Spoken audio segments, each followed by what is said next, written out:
Social media पर जैन समाज के सबसे लोकप्रिय जैन न्यूज़ चैनल समाचारों में बनाया नंबर 1। आप सभी को आज करते हैं सादर जैनियत आज की शुरुआत। चलिए दर्शन करिए पहले बाहुबली भगवान के।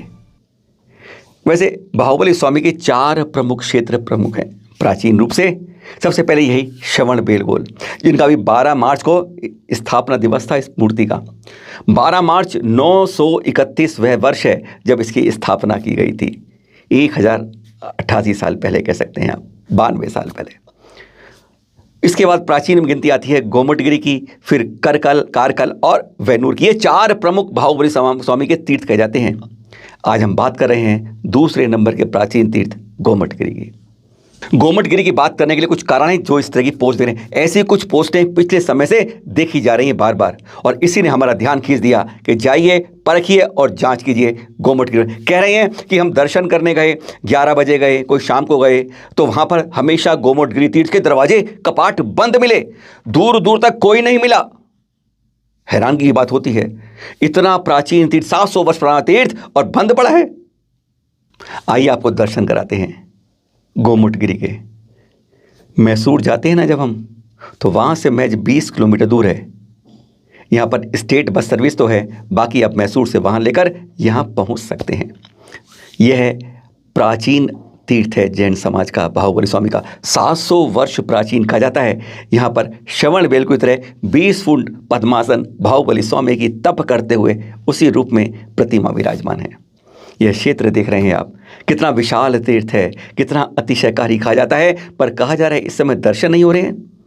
हमने जो लोग गए थे उनमें से 2-3 से बात की तो उन्होंने कहा कि हम गए थे पर वहाँ हमेशा ताला मिला, कोई संपर्क करने का नंबर नहीं मिला, ना संपर्क कर पाए और दरवाज़ा बंद रहा। कपाट इतनी दूर से गए, मैसूर दर्शन के बाद दोबारा जाते, लगातार 2-3 दिन गए पर हमें दरवाज़ा न सुबह मिला, न दोपहर शाम। जब इस बात की हुई तो हमने जाँच की, आगे शुरू करी। तो हमने बात की, यहाँ के ट्रस्टी एक प्रकाश जी हैं, उनसे बात की। दर्शन आप करते रहिएगा इस तीर्थ के, क्योंकि कहते हैं कि दर्शन करने से जब नहीं पहुंच पाते हैं तब हमें कुछ तो उसका लाभ मिलता ही। उन्होंने बताया कि पिछले 1-1.5 माह से यहाँ जो पुजारी था वह नहीं है, यानी केवल एक पुजारी यहाँ पर रखा हुआ था। और आज एक पुजारी रखा हुआ नहीं है। वह सुबह 6 बजे आता है, प्रक्षाल करके चला जाता है, ताला बंद कर दिया जाता है। तो हमने प्रकाश भाई जी से पूछा कि इसका इलाज किया है।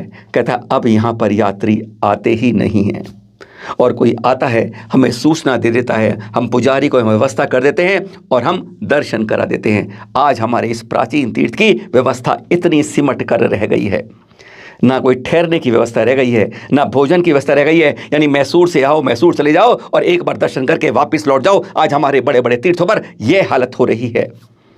हम कर रहे हैं जीर्णोद्धार, हम बना रहे हैं नए मंदिर, पर हम ऐसे प्राचीन तीर्थों को यूं ही छोड़ते जा रहे हैं, और उसकी सच्ची कहानी के रूप में आज ये दिखाया जा रहा है।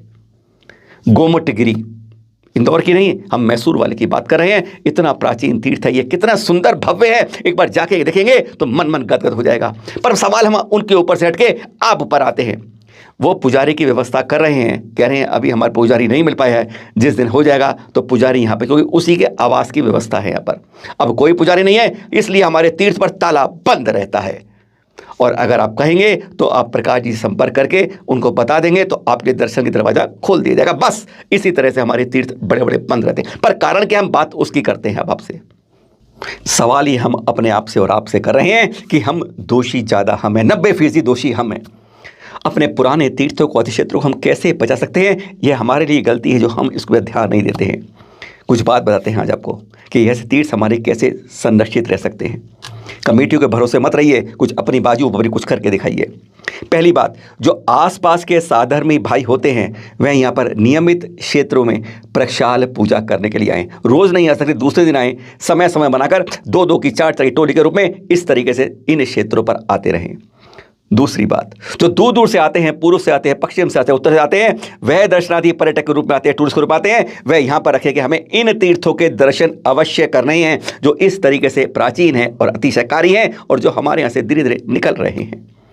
तीसरी बात, सेंट्रलाइज सिस्टम होना चाहिए इन तीर्थों की संरक्षण के लिए, सुरक्षा के लिए। कहाँ पर कोई कमी फाइनेंस की आ रही है, कहीं कोई पुजारी व्यवस्था की कमी आ रही है, कोई प्रशासनिक कमी आ रही है, जिससे वह एक केंद्र क्षेत्र में वह अपनी बात वहाँ कह सके और वहाँ की बात यहाँ आ सके।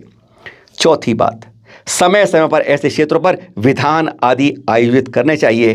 जो हमारे संत हैं उनको यहाँ पर संघों को लाकर एक बार विहार करवाना चाहिए, दिखाना चाहिए, जिसे उनकी नज़र में आ जाए तो कहते हैं जब एक संत की नज़र में आता है तो उस तीर्थ का अपने आप कल्याण होने लगता है। पांचवी बात, हम लोग इस तरह के क्षेत्रों पर जाने के लिए हम कोई पब्लिसिटी नहीं करते हैं। पब्लिसिटी का मतलब खर्च नहीं करना है। सोशल मीडिया बहुत बड़ा हथियार है जिसके द्वारा हम इस तरह की जानकारी जन जन तक पहुंचा सकते हैं। जो आसपास आ रहा है वह अपने आप ही आ सकता है। कभी हमने कोशिश की है कि अपने इन तीर्थों के बारे में जानकारी निकालें? हम वैसे व्हाट्सएप खूब निकालते हैं, पर इस तरह की बातों को निकालने के लिए हम कभी आगे नहीं आ पाते हैं। आज इसी तरीके से एक पहल करिए आपके सामने कि किस तरीके से हमें सुरक्षा रखनी है, संवर्धन कर रहे हैं अपने का। गोमतीगिरी को तीर्थ के कपाट इसलिए बंद हुए कि यहाँ पर कोई यात्री अब आता नहीं है, और जो आता है वह वापस चला जाता है, क्योंकि यहाँ पर कोई पुजारी की व्यवस्था अब नहीं हो पा रही है। ऐसे बड़े बड़े तीर्थ हमारे यूं ही बंद हो जाएंगे तो सोचिए हमारे जैन समाज की संस्कृति का क्या होगा। कष्ट के लिए क्षमा। फिर मिलेंगे आपके साथ। सादर जय जिनेंद्र।